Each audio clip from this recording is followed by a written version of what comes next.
Let's date forever.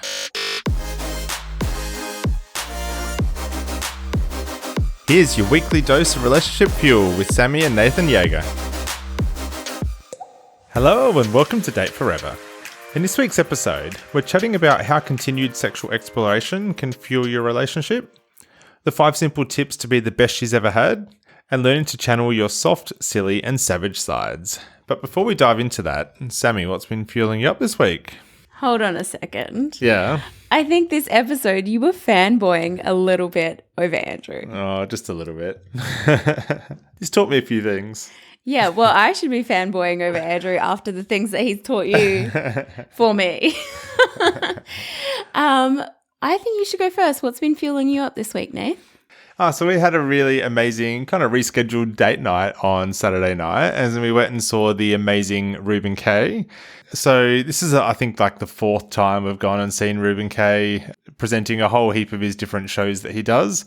But this performance was just a really incredibly vulnerable, open, but also hilarious show that he's put on. But sharing a bunch of his, I guess, trials and tribulations in being a outwardly gay man and how he's gone about tackling some of those issues in his life.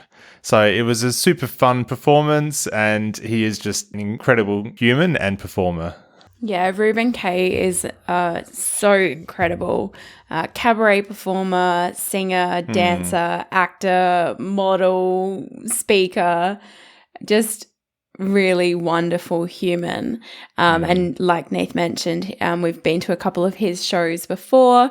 We've been following his career for maybe 5 years now, and we've actually had the great pleasure of meeting him before and having a really good chat. Yeah. So it was really nice to see him perform in Sydney, a sold-out show that ended in a standing ovation. So that definitely fueled me up. Yeah. But what about you, Sammy? What was your fuel up? The other really big thing that fueled me up this week was that I hosted a dinner party for a heap of my girlfriends who came over on Friday night. And we do this probably like once a season. So this is like our winter catch up. I had the slow cooker going, and it was just really nice to have some quality time with some really important people in my life. And you were nowhere to be seen. Yeah, I wasn't. Well, until dessert, and then you rocked in. And perfect timing. Yeah. Yeah, but really nice to host. I love hosting and have all those people in our home. But now let's dive into this week's ep. Today we've got Andrew Mioch joining us. He's a speaker, teacher and author. He's travelling the world sharing his global vision to elevate the sexual well-being of humanity. He takes men from being the best she's ever had inside the bedroom to becoming powerful masculine leaders inside and outside of the bedroom. Welcome to the show, Andrew. Thank you so much for having me, Sammy and Nath. It has been a while, so we made it. We did. Yeah, we're stoked to have you here. But how does someone end up in the sexual well-being space? Because I imagine that wasn't what you were telling your parents as a kid. That's what you want to be when you grow up. Not at all. I didn't think I'd be here. I still reflect daily on this going, how did I go from Hoppers Crossing, a bogan carpenter, to being able to run international sexuality retreats and doing work that deeply impacts my life because I'm following my ikigai and my telos, as DeMartini would say. The trials and tribulations to get to this point, it has been immense, but it has been so worth it, because nothing against being a carpenter. It's like such a needed profession, but I just knew something deep down in my heart. It's called planing walls, when you're planing the walls and straightening the walls, and I'm like making $300 a week or something like that as an apprentice. I'm like, there has to be more to this for me. Yeah. I'm like, something inside of me is calling me, but I didn't know it was going to be in the sexual education space, and how it's just deepened, and it's so much more than that. That's why it's elevating the sexual well-being. And like, it used to be like how to create so men can be the best she's ever had inside and outside the bedroom. And I can talk about that journey in a second. Mm-hmm. And then now it's like moved more towards becoming that powerful masculine leader inside and outside the bedroom. Mm. But was there something that happened that pushed you in this direction? Oh, multitude of things. Basically, I was cocky, brash, drug dealer, had 3 monogamous girlfriends, and fucking a married woman and her best friend. So I thought I was the shit. Really, I was an insecure little man, little boy, should I say, who just wanted exceptional amounts of validation. And when I went through an experience where I got caught selling drugs, what ended up happening is I didn't go to jail. Thank God, that would have sucked. I ended up doing 100 hours community service.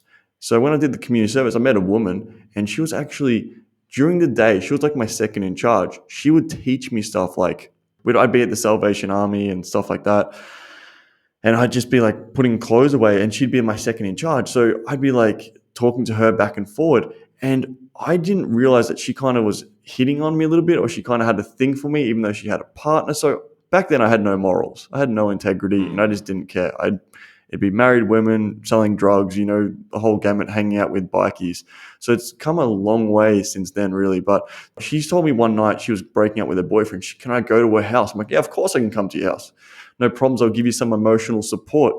Then when I rock up at her house, she was wearing like this skimpy little outfit. I was like, what the fuck are you wearing? Like, I thought I was just going to come give you like a cuddle, a shoulder to cry on kind of vibe. Then I rock up at her house, and we ended up, we made some love and did some crazy shit. But at that same time, I was like, this woman is the woman who's looking after me when I'm doing like this stuff. So basically we just kept seeing each other a little bit. Me and my buddy ended up having an experience with her, which was really great. And then I remember this time so vividly. This is what set a lot of shit in motion. There's so many things. Everyone's like, what's that one thing? There's a multitude of things, because it's like, it's not just a journey of sexuality. It's just a journey of like, how can I be a better man? That was the underpinning of everything. How can I step into more of my power? How can I be better with women? How can I be better with my sexuality? But this moment rocked me when I remember I was at her house. We just finished having sex, and she looked at me and she goes, "You are shit in bed." She said those exact words. And I know how much it hit me at my core, because my fragile ego was like, if I make money, then I'll be the shit. If I'm really good in bed, then I'll be the shit. It was more so the sexuality. Then I'm like, you know what? Enough is enough. I got pissed.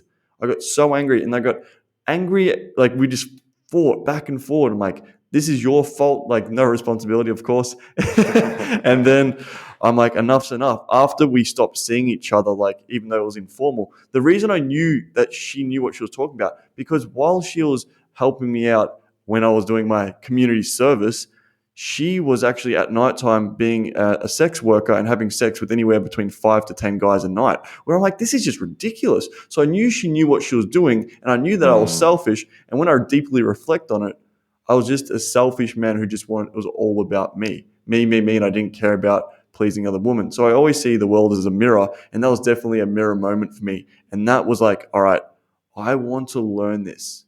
And I know it sounds weird. How can I learn about sexuality? But I don't want to learn just like some weird tantra techniques. Like, I know there's some beautiful stuff in tantra, but I don't want to do the woo-woo route. I don't want to go down BDSM route, even though I did all that. I just wanted to go in there. I want to know how to please a woman, and I didn't care about like anatomy or like doing like having a therapist about my sexuality. No. What is a technical element, so then I can methodically understand and consistently do, so then I have like a framework, because every woman's different, but at the same time, what's a universal framework where I can apply, so then when I really am with a woman, to give her those experiences, because then it made me feel good. Now, this is still a losing battle, but that's just where I was at. So you were very much going down the practical and tactical route of like, That's a great way. Yeah, what are the step 1, 2, 3 that I need to do to please a woman in bed? Yeah, correct. So I always think about sex as like, yeah, a bit like cooking. This might be a bit crass, but like there are, like, we are all different. We have different palates. The flavors that I like are different than the flavors that Nath likes and that my girlfriends like. But there are some core fundamentals in cooking. There are some fundamental techniques about sweet, salty, savory that work most of the time for most people. And I think like this sex is a bit the same, right? There's some things that are like palate pleasers. I don't know if that's the right thing, but and there's I know that when I was growing up, there was like the sex chat was very functional. It was never really reproductive. It was not about desire or pleasure, or about it being an enjoyable thing, Yeah. really. So I don't really know, like, where do you even start that conversation? Like, 100%. where does that education start? And that's the big thing. Like, there's a lack of education. Where do we go? We go to our best friends. They think they know more than us, but usually they don't. We go to our uncle or our dad, or we try and get an education from our mum. I heard the other day, a buddy's like, yeah, my mum gave me a sexual education. I was sitting on the bed, sick at school. She just threw me a book and kind of walked away. It was all about sex ed. So it's all the Yeah. shame and the guilt, and then doctors. And like, this isn't even a shot at any industry. It's just the lack of practical sexual education. Because if you're trying to educate, like, say, young men when I was at school, 14 years old, I don't really care about putting a condom on a banana. I want to understand the practical stuff and like what it means, and having those role models as men, because I had my father there and I had male role models, but I didn't really look at them with, and it's hard to say this, with the deepest respect. I'm like, where is a man where I can look up to? I'm like, oh, that's a superhero. That's someone who I really like admire across the board. Like, it's so much just cool. Bringing in the money is one aspect, but like the depth of the character of the man. But to take up of the story, because I'm fast forwarding, to take up the story where I was at, I'm like, okay, if I learn these techniques, then I'll get love from a woman, and then I'm going to be the shit. So cool. Fast forward the journey. I had my first mentor, Shay Matthews. I learned a lot about, I just traveled the world, and mainly Australia at the time. I'm like, who can I find? Because when DeMartini, one of my mentors, like Dr. DeMartini, talks about, like, when there's a void, it becomes a value. Because I had such a strong void, but even though it was so egotistically driven, I'm like, I'm going to master this. I'm going to understand what it means to be the best she ever had. I never knew that was the tagline of the company at the time, but that was what I was striving for. And then just through mentors with Shay, like doing deep tantric practices with him, I'm like, what is this stuff? This is weird, like masculinity practices. And then the next mentor was Dominic, and I'd go to Sydney. Actually, I know you're both from Sydney. We'd go to sex parties in Sydney, like these underground kink parties. He'd have women lining up. I mean, like 9 women at a time. The first time I walked into one of these kink parties, I had like a little whip on my shoulder, like a black t-shirt like this, and like I was fucking terrified. I saw someone hanging from the ceiling and like tied up, and I was like, what the fuck am I doing here? You know, had my one little sex toy, and he had like, I went to his house. He had like 50 kilos of sex toys, 50 to 70 kilos sprawn around the house, and talking about like a practical education.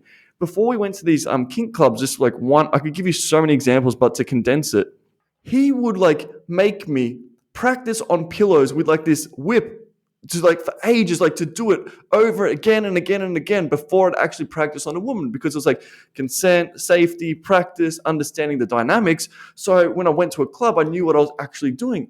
Then I would go to the club.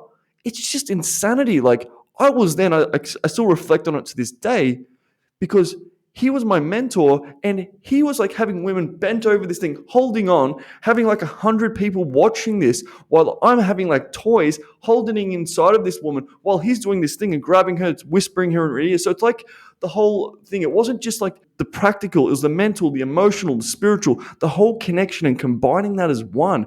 And then just seeing him in practice, he's like, all right, Andrew, she's like, this woman's bent over. There's about 5 to 9 other women waiting to have an experience with this man. And I'm like there, like kind of as an assistant helping this experience. And then he's like, hey, whisper something in her ear to like, so she can really drop in and enjoy the experience more and relax more, even though she was super relaxed. And what I'm going to say, like, I'm fucking nervous as. So I remember walking up to her really like I'm already holding like something in her pussy at the time. I think a G-spot vibrator. And then I get really close to her and I'm like, you're doing really good, you know, like, shit like this. I didn't know what I was doing. So it's like the way of understanding everything about sexuality. Of course, I can still learn so much more even to this day. But at that time, like the learning curve from here to there was just enormous, because I was constantly put in situations with him to practice, to learn, and the understanding of the whole spectrum. And then after him, there was just multiple other mentors. Then I ran my own sex parties because I'm like, okay, I want to do this.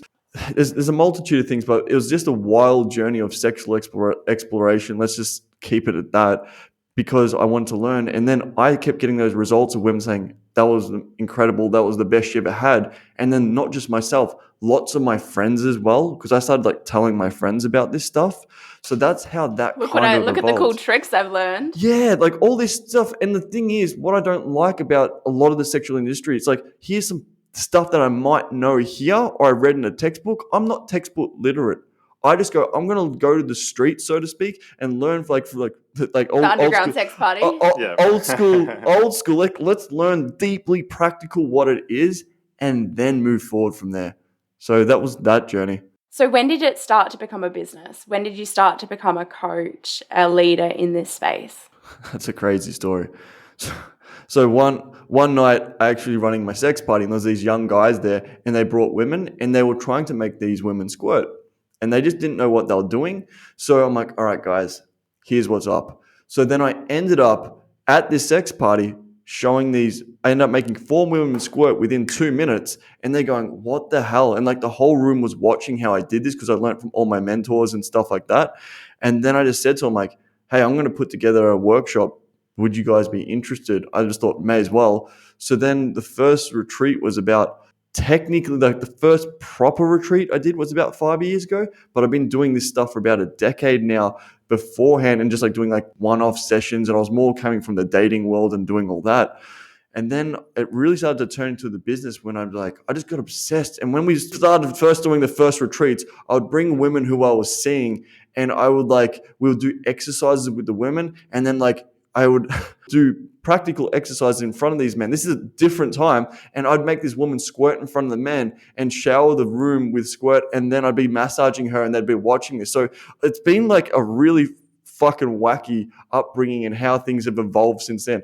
Things have got a lot more professional and a lot more like across the board. But basically I was like, whoa, people are paying me across the board to learn about sexuality, and I don't have to hold back, and I'm not in my dogmatic views about seeing the world about sex, because I know some people they have to go, it's just Tantra or it's BDSM, or I have to do it from this educational point. I'm like, no, I just go, dude, you want to be amazing in the bed? Here's all the shit I know. And then the testimonials started building from there.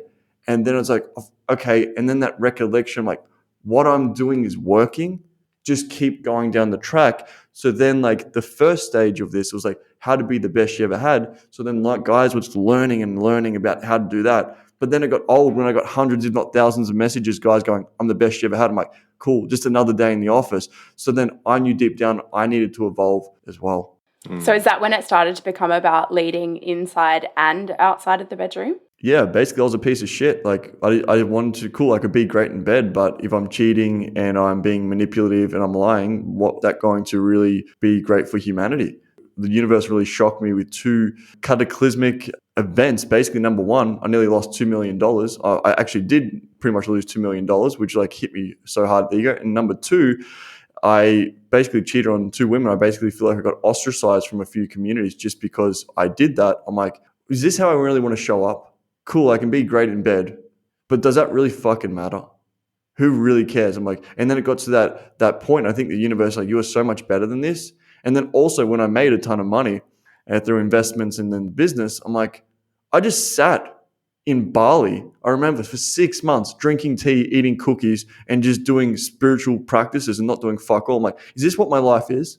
I'm going to sit here and just like sit in Bali. And the universe, like, I have bigger plans for you. So that's why I believe I got fucking slapped. I'm going to take away all your money and I'm going to take away everything. And I say the universe does this. It whispers really small, then it speaks, and it speaks louder, then it yells, then it fucking slaps you. But I never listened to the whispers, but now I really try my best to listen to the whispers because I got slapped so hard that it rocked me to my knees. And then I like was getting on the knees and praying, going, hey, what do I need to do? I'm not a religious man. I'm like, what do I need to do? And how can I serve the world properly? To bring this back to relationships and learning those kinds of things, I often see that as like you have the opportunity to learn a lesson in a relationship. And if you don't learn it in that relationship, you will have that same thing manifest and show up in the next relationship. And it might be a little bit louder and louder and louder until until you're ready to really learn that lesson. But some people stay in those patterns for forever. So it's incredible that you had the self-awareness to go, what is not working here? What is not working for me? what's the next level? Oh no, I really do credit to having amazing mentors. Like shout out to Caleb. I know you had them on the podcast. Caleb helped me Yeah. tremendously, and a few other people. Like I wouldn't be the man I am without the people around me. I know that sounds like a political way of saying it, but it's so deeply true because there's the support I had and people going, I see so much more in you, and like I see how much you've changed my life. Like even just this, like like I'm not even gonna like just example, guys. Say Sammy and Nathan, their sex life was like really crap, but then they already have such a beautiful, deep, loving foundation of their relationship. And then I came in there and taught them both some really great techniques, so then they can really implement that to the bedroom. Great, the foundation's there of love, care, support, and everything else. But then I've just added this sexuality part to the mix. So now it's like the connection they have there. So they're still great human beings and they still open up about this. But now what I did, and that's why I changed so many people's life, regardless if they were in healthy or dysfunctional relationships, didn't matter. They could still have amazing sex. But then I wanted to deepen the practice over time about the powerful masculine leaders. And then that's where I came in. Hence, this is public. So Donna and Caleb came in and goes, hey, he came to my retreat actually. And then he goes, man, thank you so much. You taught me about the sexuality. So I learned so much from them about like relationships. But then he goes, thank you for teaching about the sexuality. So that with a strong foundation, they added that into their relationship. They go, you changed our life just from that aspect alone. Yeah, for sure. So I guess what have you seen through your clients? Like how has adding this extra bit of fuel to the sexual side of a relationship, how has that actually helped your clients and helped, their relationships? Yeah, it's a great question. So there's two stages that I see now. It's like there's men who want to be the best she's ever had inside the bedroom. That's the first stage. And regardless of their relationship status, they can still, for the men, helping them take responsibility and just going, I'm going to create a place where she feels safe and open and can express, and you're not like, and you're unapologetic about your sexuality. So when I talk about sexuality, I talk about your sexuality, her sexuality, our sexuality. So when a man can get really in touch with that and really like comfortable with that, then what happens? That will just like stem such a deep seed for the relationship, and then letting that blossom over time. And with what you're saying about date forever, of course, exploring forever as well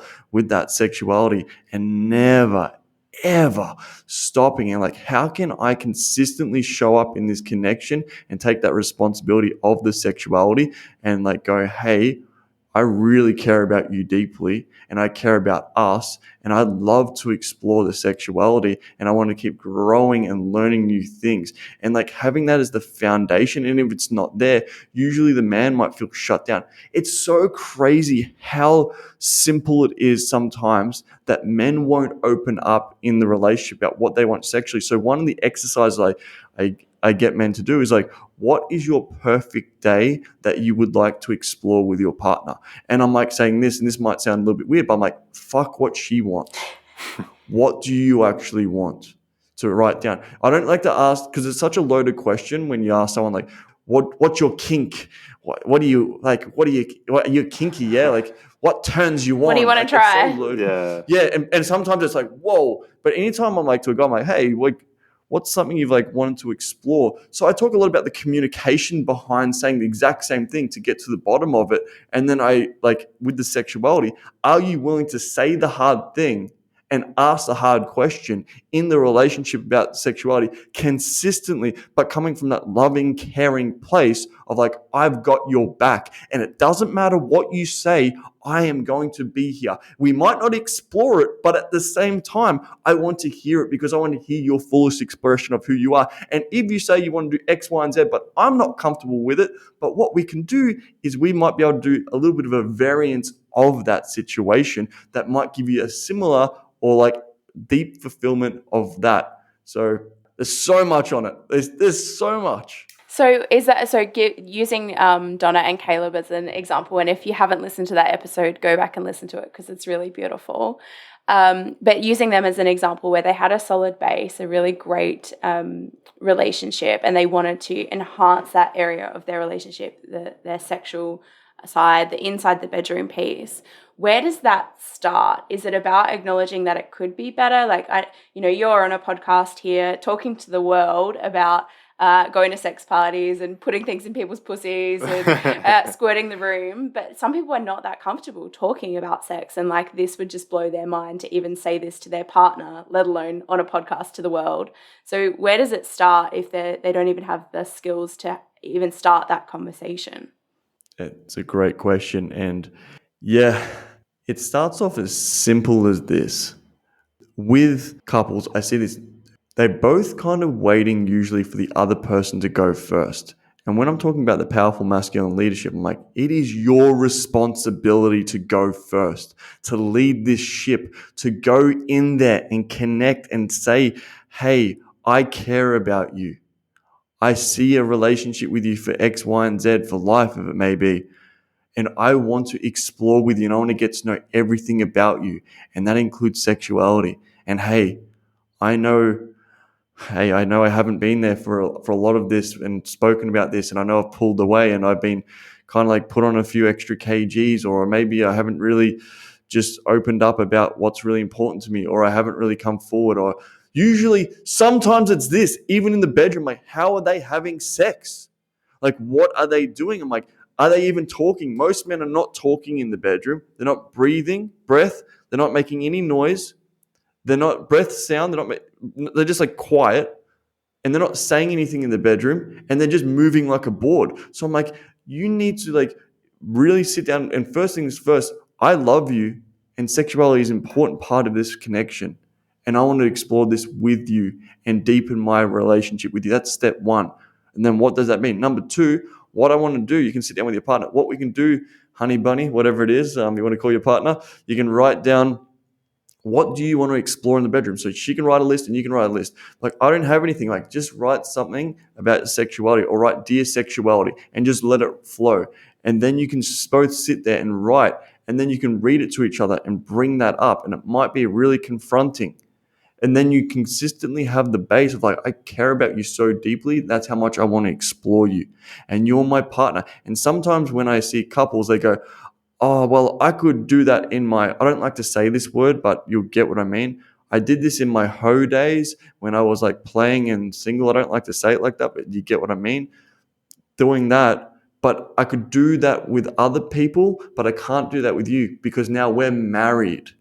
We're in this union and it's sacred. I'm like, the most sacred thing can do is understand the depths of their sexuality and keep going down that rabbit hole over and over and over again. Imagine the depth and the closeness and the connection that can bring when you just keep exploring that more and more and more. And you've created a place where you both go, it's like a declaration to each other. Like, doesn't matter what we say or do, we both want to come from this place of we're never going to judge each other. Full acceptance doesn't mean we have to try, but I'm here and I've got your back, and I want to know the depths of who you are inside and outside the bedroom. Mm.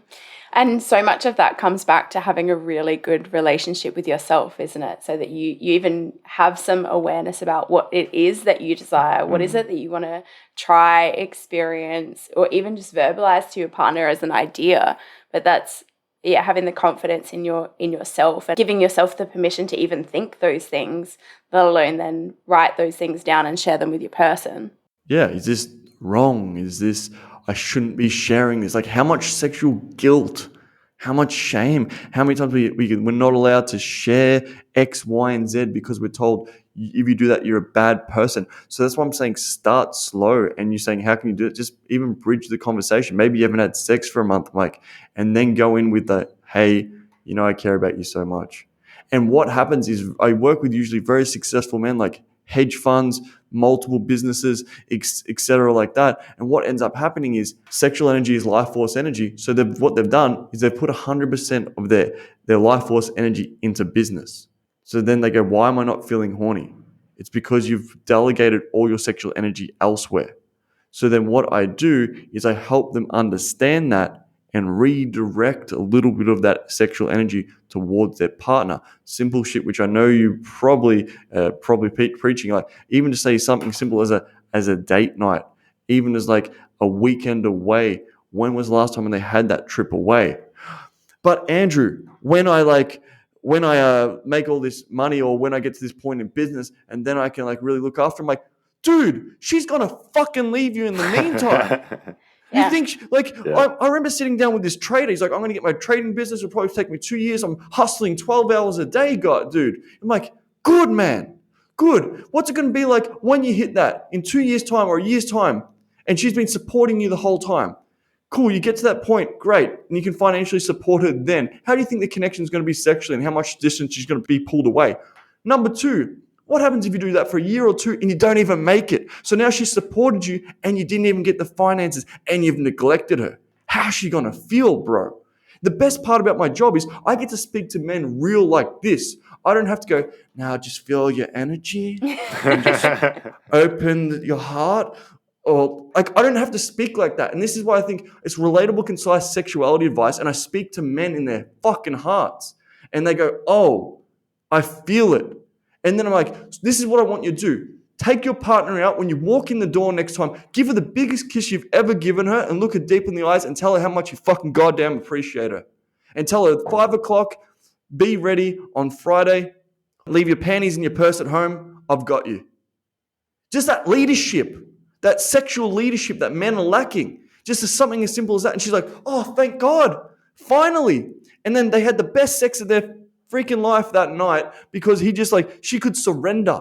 The problem is women are not feeling the powerful masculine leaders and women can't surrender in the bedroom and truly let go because when you let go, you flow, then you blow. And if you can't let go at the start, they're trying to get to the orgasm, but she's not even surrendering. She doesn't trust your fucking leadership. This is what amps me up. And this is why it's my telos, my highest value to teach this. And thank you for bringing me on to share the message. I cannot tell you how much I love speaking to people who are truly passionate about what they do. Yeah. And that is so abundantly clear with you. You care so deeply about elevating humanity by learning some pretty fundamental skills so that we can connect on a totally different level. So the energy, the passion, I love it so much.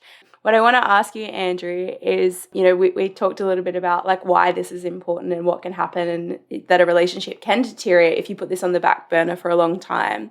But tell me, what are some of the practical and tactical takeaway skills that someone can go and try tonight? Tell us, what are your couple of things, quick wins? That's a great point. Yeah, just on that point, I love this so much. It's like, this is what I feel like I'm born to do. When I'm on the retreats with guys, I'm crying because it's like, I'm not crying because I'm sad. It's because I heard this I see Dr. Demartini because he changed my life so much. It's like, I'd rather have the whole world against me than my own soul. And that's one of his quotes. And I'll get to your question in a second. But it's like, that is like, when I cry, it's like those tears of inspiration. And if you're watching this and you're like, what are your tears of inspiration? What do you do that you can't help to do and then just lights you up? And then I just cry when I'm seeing these men change so deeply on their retreats. So the tactical stuff is actually easy. What I can do is teach you one simple thing right now because there's so many aspects I can go into this. Just a simple tactical thing, what you can do, even to, Nate, you can do this to Sammy right now if you feel compelled to, mate, if you want to get a bit freaky on the show.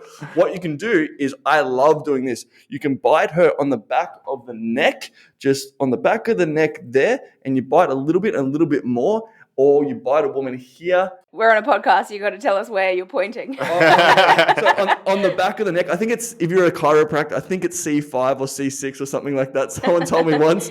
High on the neck. Yeah, high on the neck, correct. Or the high of the neck on the front, on the side, or on the trap. You bite there, run your hand through the back of her hair, run it there so then she feels the tingle. You don't just grab a woman's hair by the tips. That's just shit. You want to run it there slowly through the back of her hair, pull it in and then pull it close. And then when you bite her, 95% of the time it will send goosebumps through a woman's body. And then she'll be like, whoa. And then you'll be like, I found your spot. And then when you do that, when like, how do you know? I'm like, don't worry, it's my little secret. So it's all about the tonality. I teach a lot about the tonality, all these little things. And that's like a little practical little tip win giveaway that you can do. But in saying that, I want to give your audience like a free mini course, which has like 20 videos of how to like, here's this practical shit that they can do tonight. Like we talk about the Fantastic Five, about this is just purely technical stuff to be great in bed. If you just do the techniques, it's okay. But then when you have the foundations of integrating your soft, your silly, your savage, which is the SQL method, which I can talk about in a second, which when you have the foundations down, then the techniques are 10 times amplified just because of the care and then the natural expression. So the 5 things that I really recommend for guys to just do tonight, if they're watching this. Number 1, Kissing. This is called the Fantastic Five. Being a great kisser. And when I'm saying just there's so many things I could go into, but just in short, it's like when you're kissing her, kiss her with depth and with passion and match her rhythm and pull her in close and make out with her like this is the last time you're ever going to make out with her. And when you walk in next time from work, don't just like, hey babe, give her a kiss on the cheek like you'd fucking kiss your mother. Kiss her like it's your fucking woman. And she'll feel that. That's number one. So that's kissing. Number two, pussy massage. If you download that free guide, which I'm going to give you, like this is where we kind of got infamous. This is how the brand started to build because the pussy massage we gave back in the day. Do you know Pulp Fiction's like foot massage? I just like John Travolta. Yeah. I was like, pussy massage. I'm like, that's sick. So I just called it pussy massage. It's like, which woman wants to get fingered? Let's stop doing that, gentlemen. So it's hard to explain here, but learn how to give a woman a pussy massage. And just a small tip, don't go straight in. The clit is dessert and build it up. Basically, when you can do this, and a little thing just for a visual, one of my favorite techniques to build up, tease her so much. So just the entrance of her pussycat, get your finger on the entrance, and when it's on the entrance, keep going that, and don't quickly put your finger in, tease the entrance until she pulls you in. Set up the room nice, candles, make it nice and sexy, put on her favorite music, not yours, so then she can drop deeply into the experience, salt lamps, all that stuff, and you will watch how much she'll be like, I've never had a man touch me. Usually men just go straight in, so if you massage her body a little bit, and just even a simple thing of placing your hand over her vulva, letting her know, take some deep breaths. Nath learned that from you. Yeah, I did. Did you? What? Yeah. So we've done most of the SQL course, and it's amazing. Really? Yeah. Nath, I'm going to give you guys the full access to everything. So just to say thank you, for the work that you're doing with humanity. Amazing. So remind me after this. Look how happy he is. Yeah. I'm so happy. This. Look how happy I am. No, I think the other thing that Nath learned from you that I had no idea that this would have this level of impact is Nath learned to put his whole palm on my sternum. Yeah. And hold. And I don't know what that does to me, but crazy things. Like grounding or Yeah. Nath, I didn't know you downloaded it. There you go, mate. I haven't just downloaded it. I've done some of it as well. So. There's no point downloading if you don't look at it. So 100% Sorry, agree. we've derailed your 5. No, that's okay, completely. But I'm so glad that you applied that, and 100% that feeling. Yeah. So I don't know what it's like for you, but just when I've worked with other men and women, when you put your hand just over her pussycat, and then you put the hand on the chest, it's grounding, that masculine presence. Take some deep breaths. I've got you. I'm here. Slow down. And I even whisper like, there's nowhere to be. There's nothing to do. I've got you.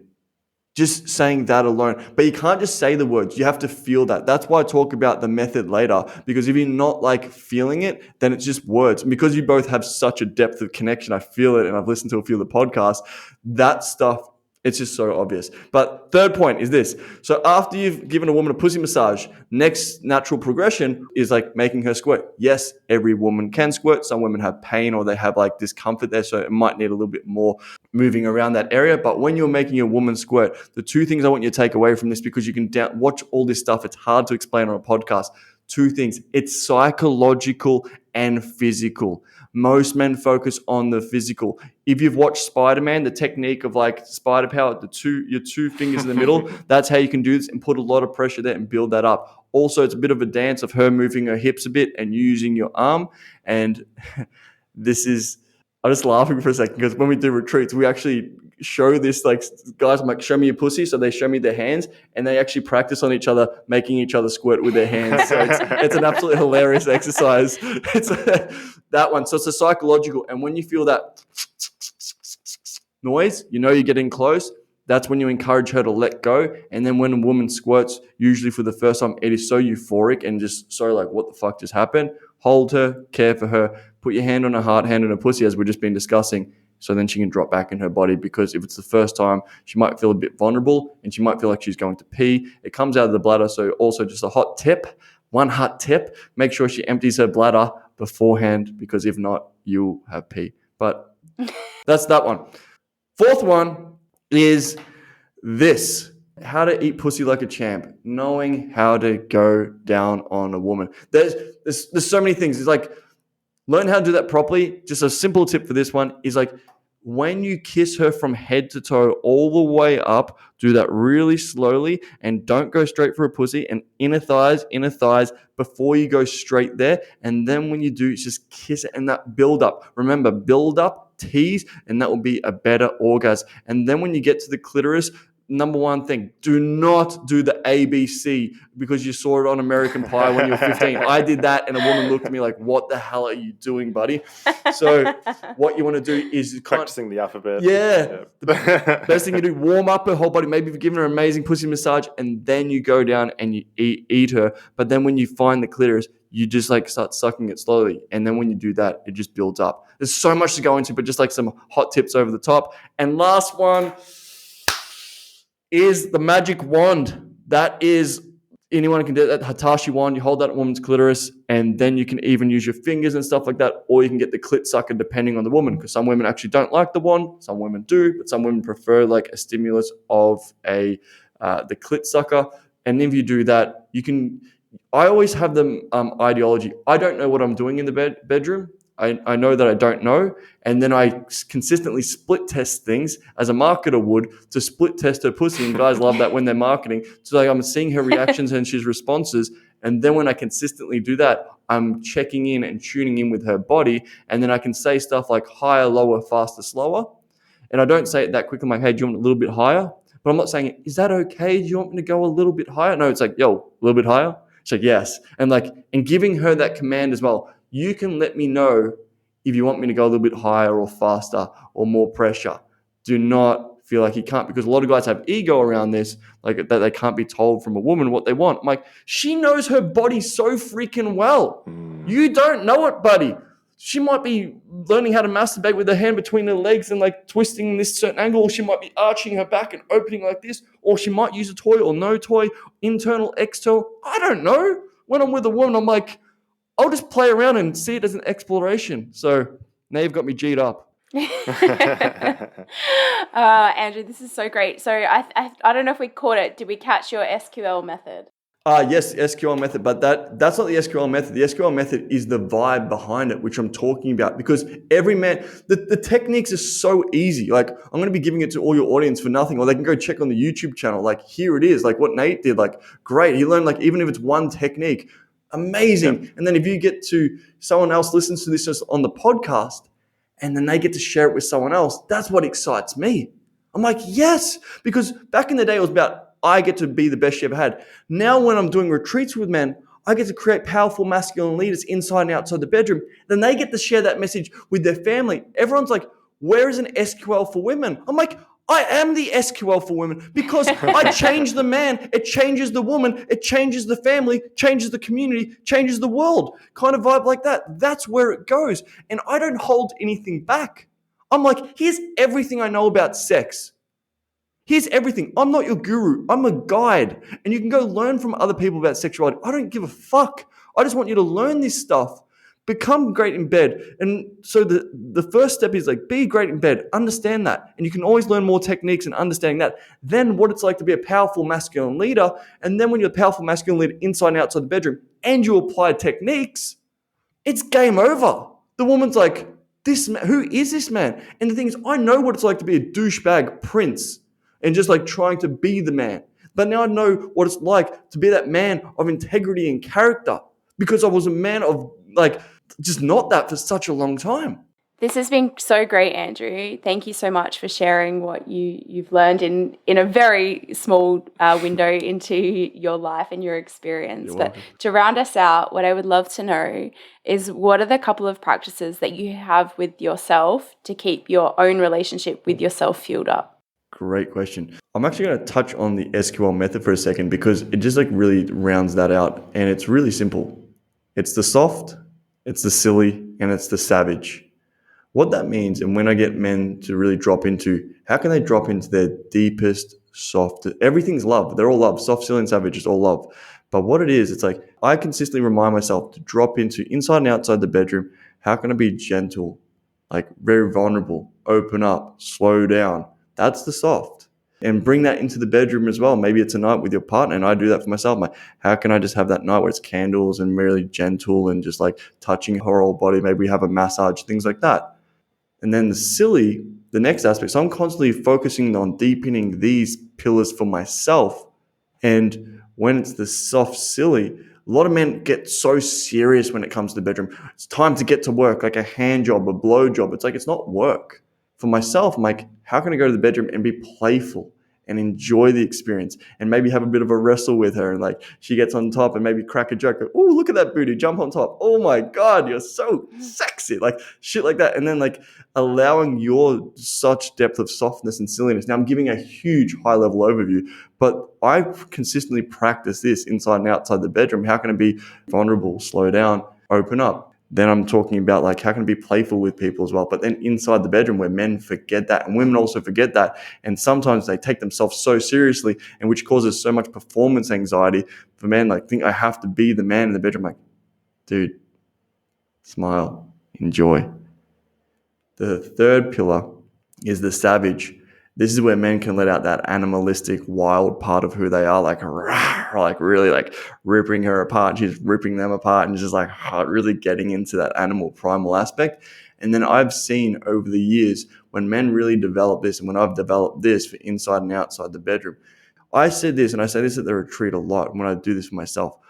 If a woman feels, it doesn't matter, she doesn't need to know that you can fight. She wants to know that you will. And this is when like that savage part of it. And I see there's so many dichotomies out there of like, no, it's just being about soft and opening your heart. It's just about like being a bit more silly in the bedroom. Oh, it's about being that savage element. But I'm like, no, it's a combination, I believe, of all three. And when they have the all three, that's the integration of a man. And that's what I constantly focus on myself. How can I integrate my soft, my silly, my savage inside and outside the bedroom and have my natural expression of all those three? And then when I do that, I feel so much more free in that liberation.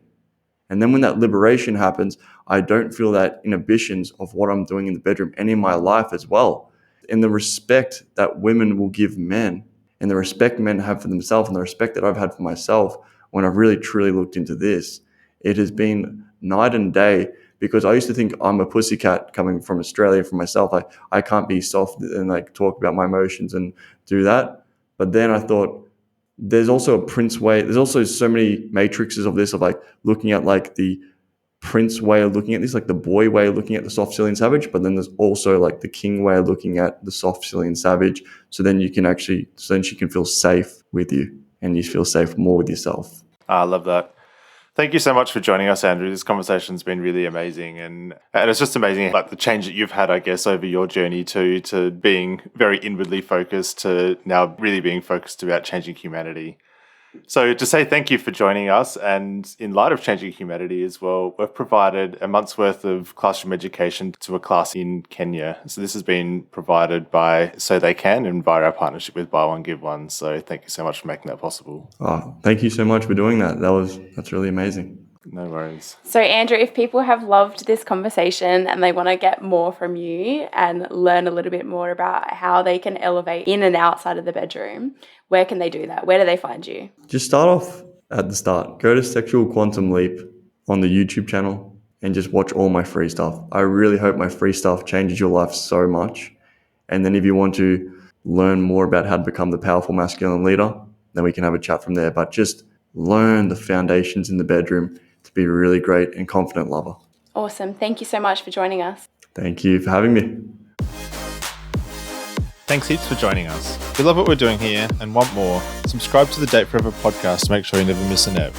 Come and hang out with us and other awesome couples who are fueling up their relationships in the Thriving Couples Collective Facebook group, or check us out at fuelcollective.com.au. Until next time, keep on dating, because better relationships equal a better world.